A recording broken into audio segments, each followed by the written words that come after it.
السلام عليكم ورحمة الله وبركاته. أعزائي مشاهدينا ومستمعينا قناة جد في الأرض، أهلا وسهلا بيكم. معاكم إسلام سعيد، وإن شاء الله الفيديو ده هتكلم على مباراة مهمة للنادي الأهلي من الدوري الممتاز المصري. قبل ما ندخل في التفاصيل أتمنى منكم تعملوا لايك وشير للفيديو وتعملوا اشتراك على القناة، حيث يلتقي النادي الأهلي مع مصر المقاصة، ودي مباراة مؤجلة من الجولة 11 من الدوري الممتاز.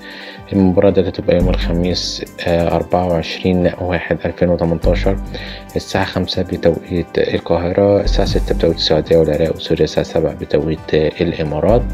المباراة سوف تذاع بشكل مباشر وحصري على قنوات أون سبورت ونايل سبورت، وهتتلعب المباراة على ملعب برج العرب بالإسكندرية.